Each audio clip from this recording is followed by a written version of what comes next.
When I arrived at Cambridge, Massachusetts in the fall of 2009, I was very excited to learn about this new city that would be my home for the next 4 years. I was a college student studying mathematics and training to become a researcher, but I was also really interested in policy and issues related to socioeconomic inequality. And so in addition to my studies, I also spent a lot of time attending Cambridge City Council meetings and Cambridge Public School Committee meetings. At these meetings, I had a chance to interact with the city's residents and city council members and learn about the various issues that were impacting the city. And as I learned more, one problem stood out to me. As it turns out, Cambridge Public Schools, despite being located in a city that was home to Harvard and MIT, were struggling in many ways. They faced many issues, including a wide race and socioeconomic-based achievement gap. Black, Hispanic, and low-income students were underperforming their peers. And a huge part of the reason for this was the differences in the quality of education offered at the 11 K-8 schools and the algorithms that were being used to assign students to public schools. These algorithms, despite being mostly neutral, preferred proximity to school in the assignment process. And since Cambridge is rather socioeconomically segregated and racially segregated, a lot of students of color and low-income students were being assigned to public schools that were underperforming. And now I myself was no stranger to stark inequalities in education. And in fact, I had moved halfway across the world for precisely this reason. I was born and raised in Addis Abebe, Ethiopia, a place with a rich history and a beautiful culture, but also a place where a lot of students, including myself, had very limited access to opportunities and resources. I moved to the United States to become, due to my interest in mathematics and to become a researcher, both of which would have been very difficult for me to pursue in Ethiopia. But what I hadn't expected was to move to one of the most educated cities in the world and find Black and low-income students such as myself performing 2, 3, 4 years below their grade levels. And wide achievement gaps are not just an issue in Cambridge. A lot of cities across the nation, including Boston, New York City, New Orleans, San Francisco, DC, and many others, struggle to serve their students of color and low-income students. And given my interest in mathematics, what's especially interesting to me is the role that algorithms are playing in this process. This problem highlights, I believe, a disconnect that exists between individuals who introduce and deploy algorithms and those that regulate policies for when and how these algorithms are used.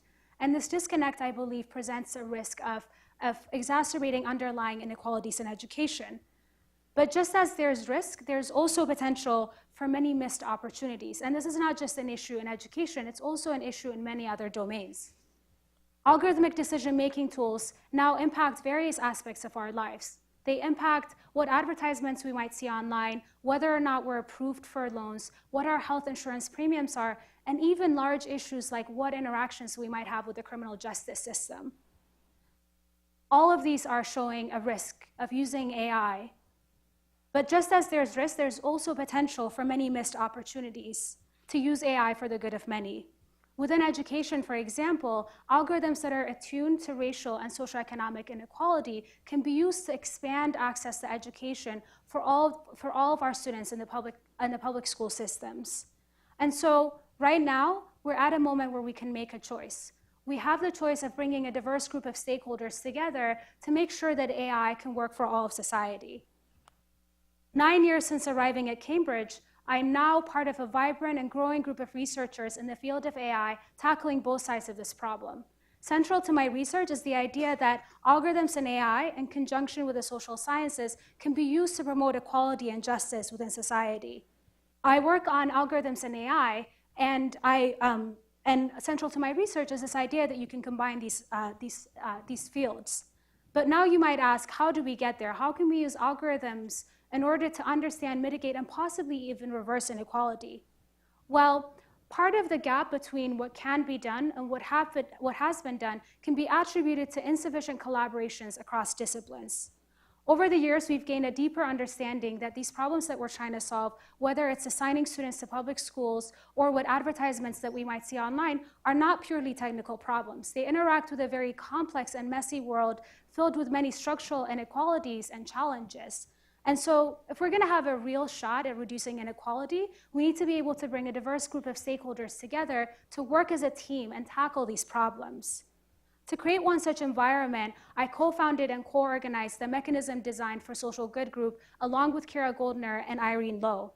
Mechanism Design for Social Good is an interdisciplinary, multi-institutional research group that uses techniques from algorithms, mechanism design, and AI in order to improve access to opportunity, and especially for individuals for whom opportunities have been traditionally limited. We think about various problems, including how to allocate low-income housing, how to expand access to quality healthcare, and how to help farmers in resource-constrained regions to be more productive. An exemplary project through this group is one that focuses on the role of financial shocks in economic welfare. There's extensive research in the social sciences that shows that financial shocks can trigger and perpetuate cycles of poverty. An unexpected health bill or a parking ticket might go unnoticed by some families, but for other families, it can start a downward spiral leading to crippling debt. Similarly, a delayed paycheck may be a mere inconvenience for some of us, but for others, it can lead to missed rent payment and eventual eviction for families.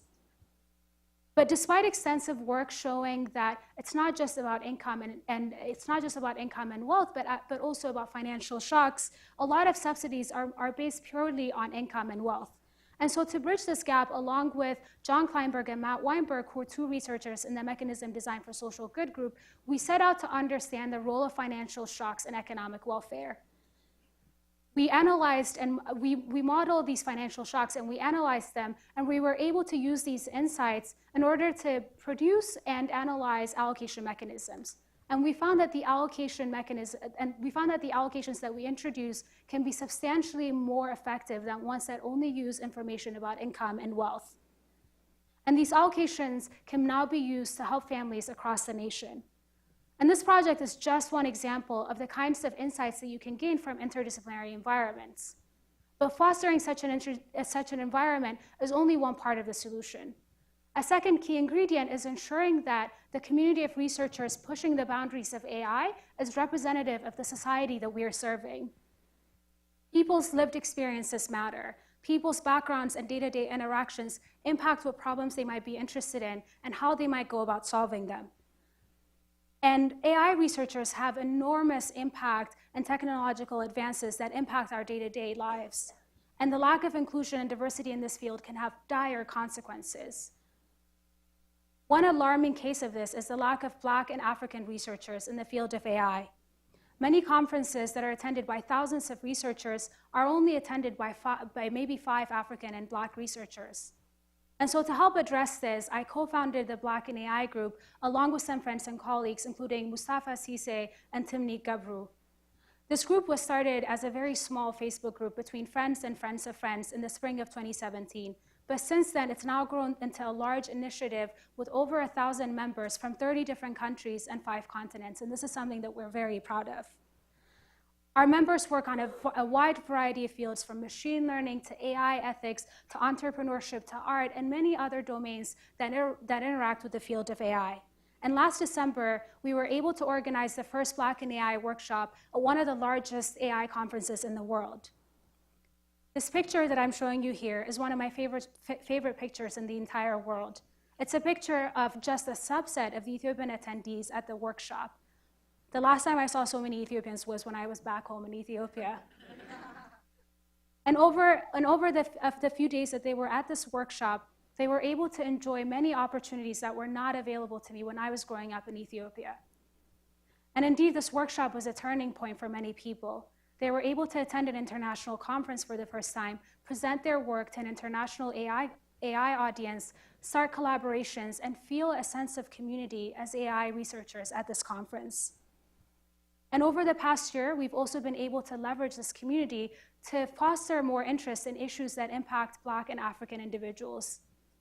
For instance, many members of our group now work in algorithmic bias, which disproportionately impacts Black individuals. We're also shedding more light that impacts the African continent. For example, within my own work, I've worked with collaborators at Microsoft Research and Stony Brook University to use search data to understand the health information needs of individuals in Africa. The insights that we were able to gain from this study are now being used by organizations in the continent, and they're shedding more light on the diverse information needs of individuals in this continent. Developing nations have not yet taken up the space that they deserve within the AI community and AI research, and many members in our group, including myself, are working to solve this. I'm excited to be working in this field during a time when so many diverse voices and areas of expertise are taking up space that they were not previously afforded. In order for AI to work for all of society, we must dare to be as inclusive of as many of these different voices as possible. Thank you.